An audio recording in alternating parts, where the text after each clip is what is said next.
título de hoy es No perdamos la cabeza. Vamos a estar estudiando segunda de Tesalonicenses capítulo 2. A lo mejor nunca habías leído que ese pedacito así de no perder la cabeza viene en la Biblia, ¿no? Es algo que ahorita vamos a ver que escribió Pablo. Yo cuando leo por separado, no perdamos la cabeza, lo primero que se me mete a la mente, a lo mejor usando otras palabras, es no te vuelvas loco, ¿no? O sea, los jóvenes dirían a lo mejor, no te azotes con eso, o sea, no pierdas la cabeza, ten tranquilidad, ten compostura, ¿no? Recordando que el apóstol Pablo en la segunda carta a los tesalonicenses quiere como enfatizar cosas que ya les dijo en la primera carta. Yo quiero que recuerdes dos cosas de la primera carta. Uno, que Pablo ya les dijo que hay falsos profetas, ¿no? Anunciando la venida de Cristo, dando falsas fechas, diciendo cosas que no son exactas, y les dice que cada profecía tiene que ser analizada, ¿no? Que cada profecía tiene que ser como escudriñada para ver si es verdadera o no es verdadera. Y también quiero que recuerdes que Pablo les ha dicho, ¿no? Que cuando venga Cristo, los muertos en Cristo, que dice, resucitarán, ¿no? Y después los que estamos vivos iremos, ¿no? En encuentro con nuestro Señor. Y entonces este pedacito que a partir de segunda de Tesalonicenses Pablo va a escribir, porque se habían levantado, como ya dije, falsos profetas, no solamente que decían que Jesús venía en cierto tiempo y daban fechas, sino que había algunos falsos profetas que estaban diciendo que Jesús ya había venido, que la resurrección de los muertos ya había ocurrido. Y voy a leer Timoteo, que es más claro, que nos dice esto. Dice: esfuérzate por presentarte ante Dios aprobado, como obrero que no tiene de qué avergonzarse y que interpreta rectamente la palabra de verdad. Evita las palabrerías profanas, porque los que se dan a ellas se alejan cada vez más de la vida piadosa y sus enseñanzas se extienden como gangrena entre ellos. Entre ellos están Himeneo y Fileto, que se han desviado de la verdad. Andan diciendo que la resurrección ya tuvo lugar y así trastornan la fe de algunos. Entonces, Himeneo y Fileto lo que decían es que la resurrección ya se había dado, pero no se estaba refiriendo Himeneo y Fileto a la resurrección de Cristo, porque todos sabemos que eso es algo que ya se había dado. Pablo nos había dicho que la resurrección de Cristo ya se había realizado. Estas dos personas estaban hablando de la resurrección de los muertos. De hecho, hay algunas versiones de la Biblia que marcan eso, que es la resurrección de los muertos. Entonces, si la resurrección de los muertos ya se había dado, esto quiere decir que Cristo ya había regresado, ¿no? Y entonces Pablo se empieza a preocupar porque aunque les ha dicho muchas cosas a los tesalonicenses, esperen el tiempo, todavía no estén preparados. Había tesalonicenses que aunque su amor crecía, que aunque su fe era firme, había tesalonicenses que estaban creyendo esto, que Cristo ya había regresado. Y es por esto que va como a hacer más énfasis, ¿no? De algunas cosas que tienen que suceder antes de que Cristo venga. Pablo no quiere dar fechas porque en realidad no las conoce, pero entonces en su preocupación va a empezar a dar cosas, ¿no? Que tienen que suceder antes de la venida de Cristo y que los muertos en Cristo resuciten. Y es así como va a empezar segunda de Tesalonicenses. Dice: ahora bien, hermanos, en cuanto a la venida de nuestro Señor Jesucristo y a nuestra reunión con Él, les pedimos que no pierdan la cabeza ni se alarmen por ciertas profecías, ni por mensajes orales o escritos supuestamente nuestros, que digan, ya llegó el día del Señor. Entonces lo que Pablo está diciendo, que a lo mejor hasta Himeneo y Fileto decían, en el nombre de Pablo, o sea, ya vino ¿quién? El Señor. No se dejen engañar de ninguna manera.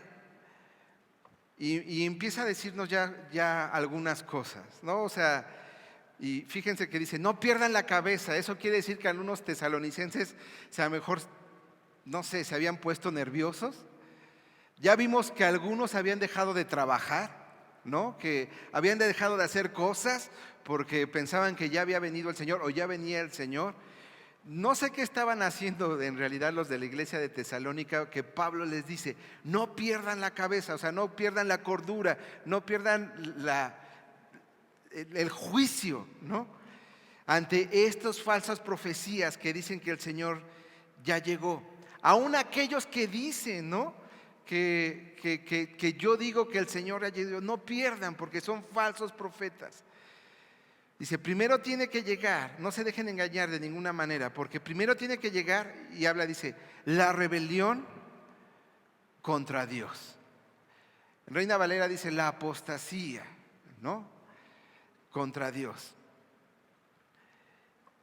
Entonces, antes de que Cristo venga, dice, primero tiene que presentarse la rebelión contra Dios y manifestarse el hombre de maldad, ¿no?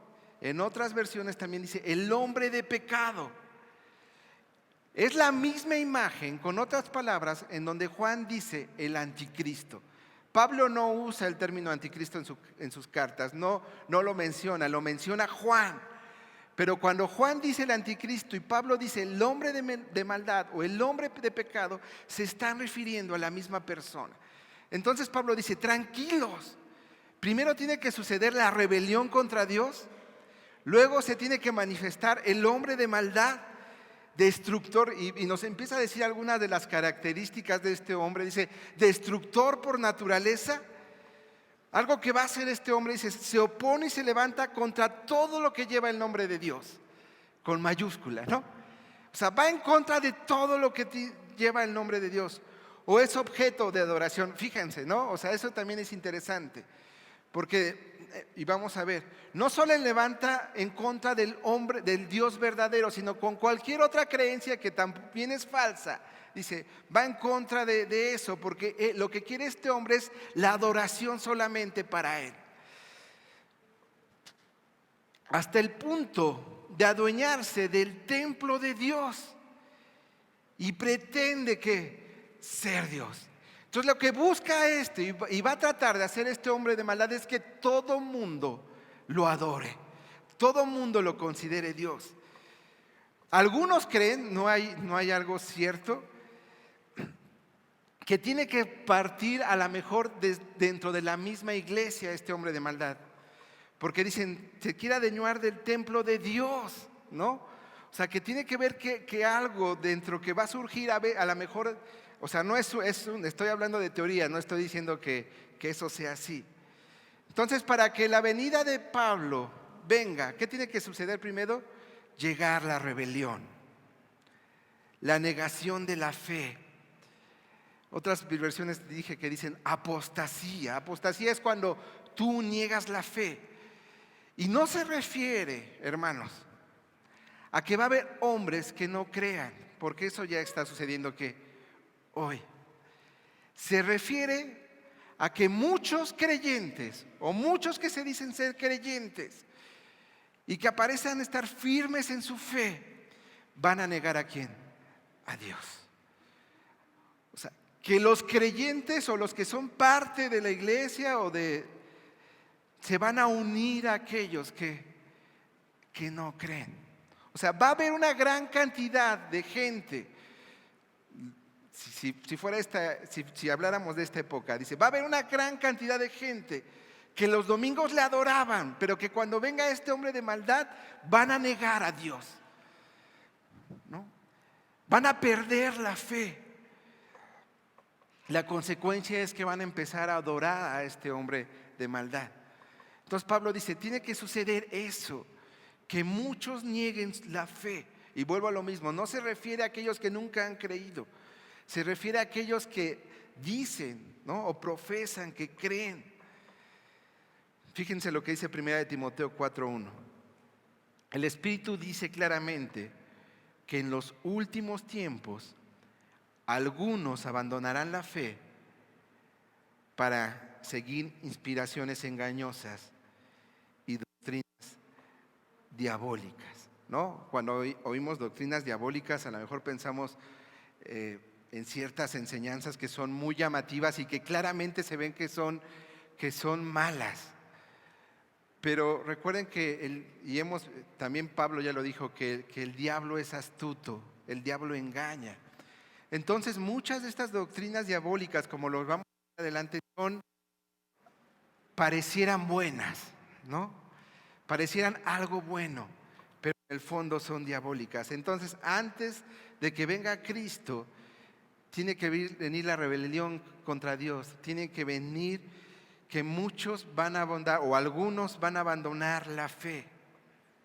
Y como ya vimos, tiene que manifestarse el hombre de maldad, el hombre de pecado. Esta enseñanza no es que tampoco Pablo, obviamente lo inspiró el Espíritu Santo, pero ya viene desde el Antiguo Testamento, nos habla. También Apocalipsis nos habla de este hombre de maldad. Quiero leer Daniel 11, versículos 36 y 37, que habla de hacer unas cosas de este hombre de maldad. Dice, el rey hará lo que mejor le parezca. Se exaltará a sí mismo, o sea, se adorará a quién, a sí mismo. Él dirá que es Dios o se dará el lugar de Dios. Se creerá superior no solo al Dios verdadero, sino dice a todos los dioses, o sea, a todas las demás, a las creencias. Y dirá cosas del Dios de dioses que nadie antes se atrevió a decir, ¿no? Y entonces esto va a suceder con dice, su éxito, y algo importante, va a tener éxito, ¿no? O sea, este hombre de maldad va a ser exitoso, este hombre de maldad, en verdad mucha gente lo va a seguir. Pero también es interesante que dice, su éxito durará, tiene un periodo de tiempo, no va a ser, su reinado no va a ser permanente, porque solo va a haber un reino permanente que es el de nuestro Señor Jesucristo. Dice, su éxito durará mientras la ira de Dios no llegue a su colmo. O sea, su éxito durará mientras Jesucristo no regrese. Aunque lo que ha de suceder, sucederá. Este rey no tomará en cuenta a los dioses de sus antepasados, ni al Dios que adoran las mujeres, ni a ningún otro Dios, sino que se exaltará a sí mismo por encima de todos ellos. Y fíjense lo que dice Apocalipsis 13. Entonces, Apocalipsis nos da muchas figuras, ¿no? Pero que a lo mejor no entendemos, pero se refiere igual a esta persona. Si entonces vi que del mar subía una bestia, la cual tenía 10 cuernos y 7 cabezas. En cada cuerno tenía una diadema y en cada cabeza un nombre, blasfemo contra Dios. La bestia parecía un leopardo, pero tenía patas como de oso y fauces como de león. Todo esto es todo lo que, o sea, es el gran poderío que va a tener. El dragón le confirió a la bestia su poder, o sea, Satanás permite que esta persona tenga su poder. No es Satanás, es alguien puesto por el diablo, es alguien puesto por el enemigo, pero no es Satanás, él le da el poder. La bestia parecía un leopardo, pero tenía patas como de oso y fauces como de león. El dragón le confirió a la bestia su poder, su trono y su gran autoridad. Una de las cabezas de la bestia parecía haber sufrido una herida mortal, pero esa herida ya había sido sanada. El mundo entero, fascinado, iba tras la bestia y adoraba al dragón porque había dado su autoridad a la bestia. También adoraban a la bestia y decían, ¿quién como la bestia? ¿Quién puede combatirla? A la bestia se le permitió hablar con arrogancia y proferir blasfemias contra Dios, y se le confirió autoridad para actuar durante 42 semanas. Abrió la boca para blasfemar contra Dios, para maldecir su nombre y su morada a los que viven en el cielo. También, y fíjense, yo creo que es por esto y por algunas cosas que vamos a ver adelante, que muchos en la fe también se le permitió hacer la guerra a los santos y vencerlos. Antes de que bien Cristo venga, iglesia, la iglesia va a ser perseguida. Antes de que Cristo venga, la fe del creyente va a ser puesta a prueba. Antes de que la iglesia venga, vamos a sufrir. Y hoy es interesante porque normalmente vemos el sufrimiento como una prueba, ¿no es verdad? El sufrimiento por nuestro Dios es un privilegio, ¿no? Antes de que Cristo venga, lo que nos está diciendo es: la iglesia va a ser perseguida, va a haber pruebas, va a haber otras cosas que van a aparentar que van a dar esperanza, a tal grado que muchos van a abandonar la fe por no querer sufrir la persecución, por no querer mantenerse firme. Se le permitió hacer la guerra a los santos y vencerlos. Y se le dio autoridad sobre toda raza, pueblo, lengua y nación. A la bestia la adorarán los habitantes, todos los habitantes de la tierra. Aquí hasta Juan hace una aclaración. Bueno, todos, pero aquellos cuyos nombres no han sido escritos en el libro de la vida. ¿Tu nombre ha sido escrito en el libro de la vida?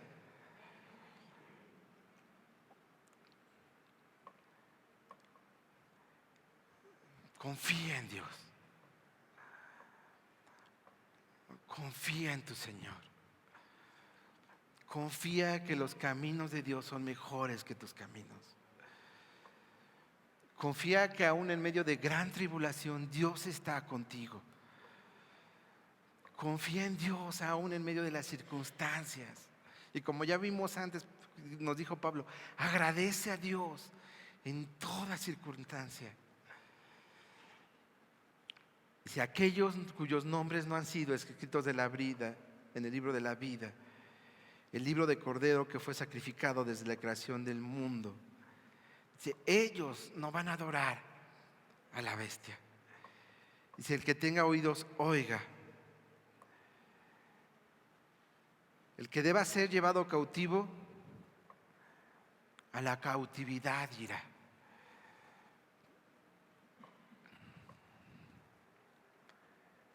El que deba morir a espada, a filo de espada morirá. Dice, en esto consiste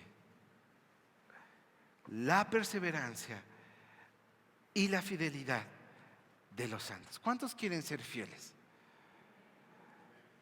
Yo sé que hemos cantado, por ejemplo, si tú pidieras, hasta el fin del mundo iría, solo por ti. En la semana reflexionaba y sabes que muchas veces nuestra fe no está puesta en el lugar correcto. ¿Por qué creemos en Dios? ¿Por qué confiamos en Dios? Hay muchas razones. Por su amor, por su misericordia, por su salvación, por su perdón. Pero en última instancia lo adoramos porque Él es Dios. A pesar de cualquier cosa, Él es Dios. Pero a veces nuestra fe está puesta en otras circunstancias. Vemos, por ejemplo, a mujeres o a hombres que llegan y confían en Dios y piden a Dios algo especial, a lo mejor algo con sus hijos o algo con su familia. Y aparentemente ellos nos muestran que tienen una gran fe. Pero cuando eso que piden no llega, eso hace que ellos se alejen. Y entonces yo me pregunto, ¿su fe estaba en Dios o su fe estaba puesta en una obra? Y si eso no sucede, entonces pierdes ¿de qué? La fe. Esa no es la fe de la Escritura. La fe de la Escritura es una fe que con la ayuda del Espíritu Santo te mantiene a estar firme y fuerte a pesar de cualquier circunstancia externa. A pesar, yo sé que nuestras oraciones son escuchadas y yo creo un Dios de milagros, pero a pesar del que el milagro no llegue, la fe verdadera se mantiene firme. Porque no es la fe en el milagro, no es la fe en la promesa, es la fe en el Dios de los milagros, es la fe en el Dios de las promesas. Pero a veces nuestra fe está puesta en las circunstancias, no en el Señor. Y cuando vengan las pruebas, y cuando venga esa prueba, es ahí donde se va a ver quién es fiel y perseverante hasta el fin. A pesar del sufrimiento, a pesar de la prueba, a pesar de la no respuesta a tus ojos inmediata de Dios. Yo quiero esa fe. Yo le pido a Dios esa fe.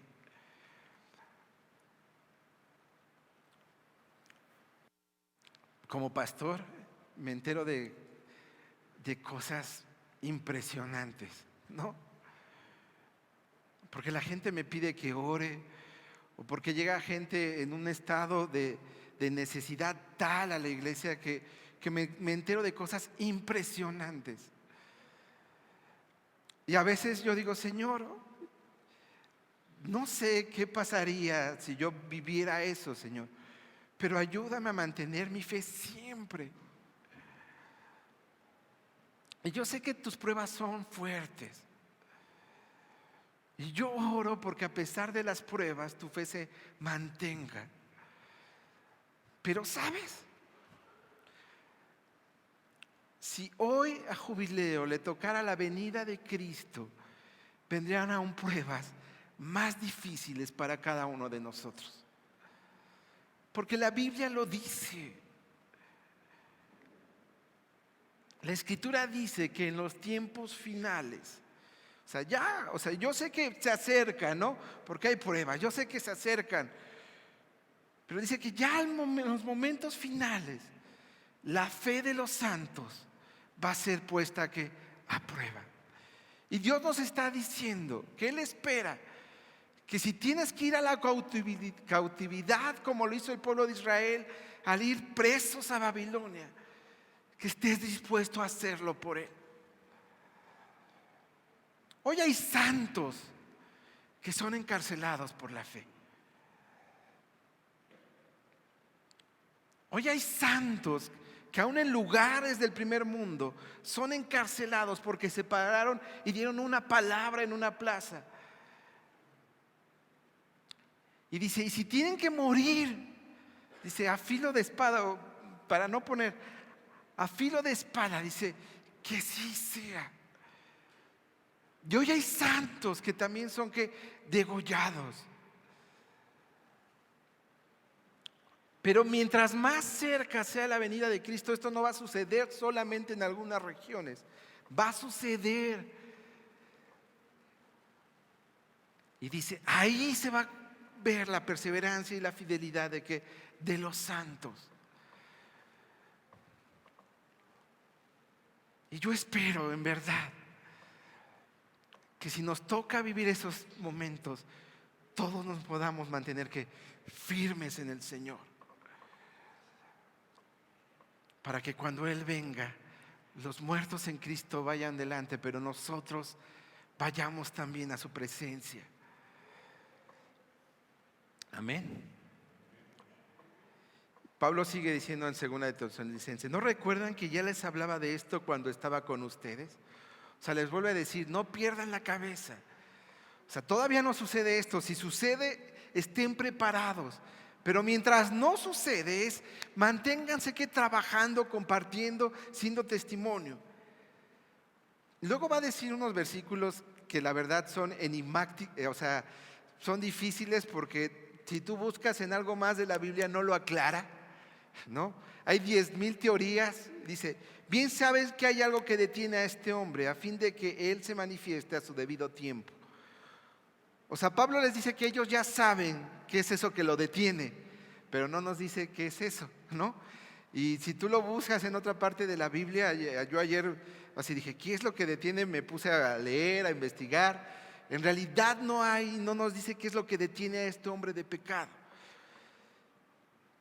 Algunos creen que es la presencia del Espíritu Santo, otros creen que es la iglesia, o sea, pero en realidad no nos dice. Solamente Pablo le dice, es detenido por este. Es cierto que el ministerio de la maldad ya está ejerciendo su poder y eso lo podemos ver, ¿no? O sea, podemos ver que el mal ya existe en el mundo, pero falta que sea quitado de en medio el que ahora lo detiene. O sea, falta que eso que lo detiene sea quitado para que entonces este hombre de maldad se levante, ¿no? Este anticristo se levante totalmente. Entonces se manifestará aquel malvado a quien el Señor Jesús derrocará con el soplo de su boca y destruirá con el esplendor de su venida. Y es interesante, como ya también lo dijo Apocalipsis, Dios lo permite, pero Jesús en algún momento lo va a derrotar. Y pone así, solamente con ¿qué? Con un soplo. O sea, habla que aunque Dios lo permite, la autoridad de Dios es mayor que cualquier autoridad y destruirá con el esplendor de su venida, ¿no? Y ya vimos que los que esperamos en Jesús la venida, eso va a ser algo que magnífico, va a ser la redención, va a ser un triunfo. Dice, el malvado vendrá, como también ya lo dijo Apocalipsis, dice, por obra de Satanás. ¿Y recuerdan las doctrinas diabólicas? Este malvado va a hacer milagros. Dice, con toda clase de ¿qué? De milagros, señales y prodigios ¿qué? Falsos. A veces llego y gente me pregunta cuando hace algo que sabe que es indebido, ¿no? Y me dicen, pero es que sí sucede, ¿no? O sea, sí se curó, o sí le atinó, yo pues sí, o sea, ¿no? O sea, este hombre va a hacer ¿qué? Milagros. Este hombre va a hacer señales. Este hombre va a hacer prodigios. Por eso muchos van a decir, ¿para qué estoy de este lado? Si hay persecución y de este lado hay milagros. Mejor me voy ¿a dónde? A los milagros, a los prodigios. Hermanos, no todo el que me diga Señor, Señor, dice la Escritura. No todo lo que parezca bueno es bueno. Verifica la Escritura. Lee tu Escritura. Cuando habla el ángel a las iglesias en Apocalipsis, le dice a una iglesia, haces algo bien, no recuerdo cuál iglesia es, que sabes distinguir los falsos profetas. ¿Cómo puedes distinguir un falso profeta si no conoces la Escritura? Porque los falsos profetas no solo se levantan fuera de la iglesia, se levantan en la iglesia de Cristo también. No, Pablo puso el ejemplo de dos personas que andaban ahí, no anunciándoles cosas que eran ¿qué? Falsas. Dice, este va a ser ¿qué? Milagros, señales, prodigios falsos. Con toda perversidad engañará a los que se pierden por haberse negado a amar la verdad y así ser salvos. Por eso Dios, esa es una de las razones, dice, por eso Dios permite que por el poder del engaño crean en la mentira. Así serán condenados todos los que no creyeron la verdad, sino que se deleitaron en el mal. Fíjense lo que dice Jesús, también dice. Entonces, si alguien les dice a ustedes, miren, aquí está el Cristo, o allí está, no lo crean, porque surgirán falsos cristos y falsos profetas que harán grandes señales y milagros para engañar. Y luego dice, de ser posible, aún en los elegidos. ¿No? Un milagro no es sinónimo de Dios. Dios hace milagros, sí, ¿no? Y hay, por ejemplo, una sanidad física no es señal de una buena enseñanza de la Escritura. ¿Hay el don de sanidad? Sí, ¿no? Pero dice, no crean. Y Pablo ya dijo, pongan a prueba a todo profeta. Pablo dice, tampoco desechen todas las profecías, ¿no? Porque no, dice, pero ponlas a prueba. Y quisiera, antes de seguir con la siguiente, fíjense también lo que dice Isaías acerca de cómo Dios va a destruir esto. Sino que juzgará con justicia a los desvalidos y dará un fallo justo en favor de los pobres. Está hablando de Dios, destruirá la tierra con la vara de su boca, matará al malvado con el aliento de sus labios. O sea, Dios lo va a permitir, pero cuando el Señor se manifieste, todo eso va a acabar. Y el capítulo 2, Pablo acaba con una exhortación a la perseverancia, ¿no? Como también Apocalipsis dice, en esto consiste en la perseverancia y la fidelidad de los santos, que son capaces de sufrir si es necesario. Y Pablo acaba con esta exhortación. Nosotros, en cambio, siempre debemos dar gracias a Dios por ustedes, hermanos amados por el Señor, porque desde el principio Dios los escogió para ser salvo. Dios te ha escogido para ser salvo, mediante la obra santificadora del Espíritu y la fe que tienen en la verdad. Para esto Dios los llamó por nuestro Evangelio, a fin de que tengan parte de la gloria de nuestro Señor Jesucristo. Así que, hermanos, así que Ángel, Juan, Pedro, Jubileo, así que, hermanos, Luis, sigan firmes y manténganse fieles a las enseñanzas que oralmente o por carta les he transmitido. No tenemos la enseñanza oral de Pablo, ¿no? Pero tenemos la enseñanza que dio por cartas.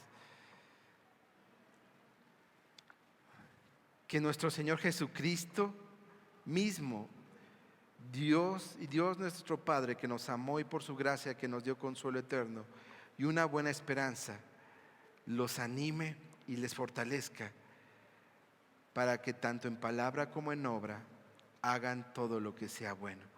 Quiero acabar con esto. Si bien yo creo que todavía ese hombre de maldad no se ha levantado y todavía hay algo ahí que lo detiene, como dice la Escritura, ya la maldad se ve. Pero también Juan dice que antes de que este anticristo, este hombre malvado se levante, dice que muchos otros se le van a levantar, ¿no? en ese proceso. Eso te habla, y porque Juan está diciendo, ustedes también están sufriendo, porque muchos anticristos ya se han levantado y se siguen levantando. A lo que voy es, tal vez no nos toca, o tal vez sí nos toca ese momento final.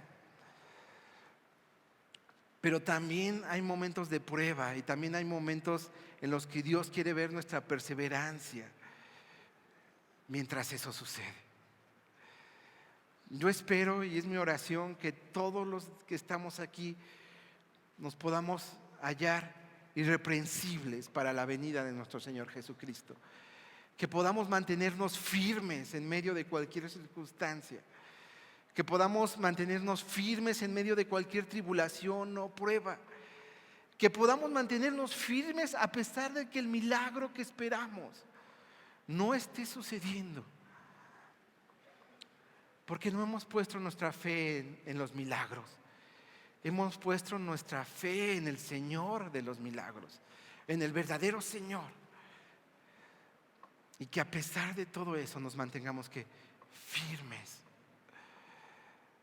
Porque Dios es el que te ha llamado, como dijo aquí, a salvación. Que ese Dios te dé consuelo y que ese Dios te dé buena esperanza. Que ese Dios te anime y que te fortalezca en tu corazón para seguir siendo luz en medio de un mundo de tinieblas. Vamos a orar. Señor, no sabemos el tiempo en que tú vas a regresar. Lo que sabemos es que los días son malos y aún serán peores, Dios. No permitas que nuestro corazón endurezca, no permitas que nuestra fe decaiga. Permite fijar nuestro corazón y nuestros ojos en ti y no en el hombre, Dios. Cualquier hombre, Dios. Permítenos, Padre, discernir tu palabra, Dios. Estudiarla, Dios. Tú nos has llamado a... Dios, te pido, Padre, que nuestro Señor Jesucristo y nuestro Padre nos dé consuelo eterno, una buena esperanza,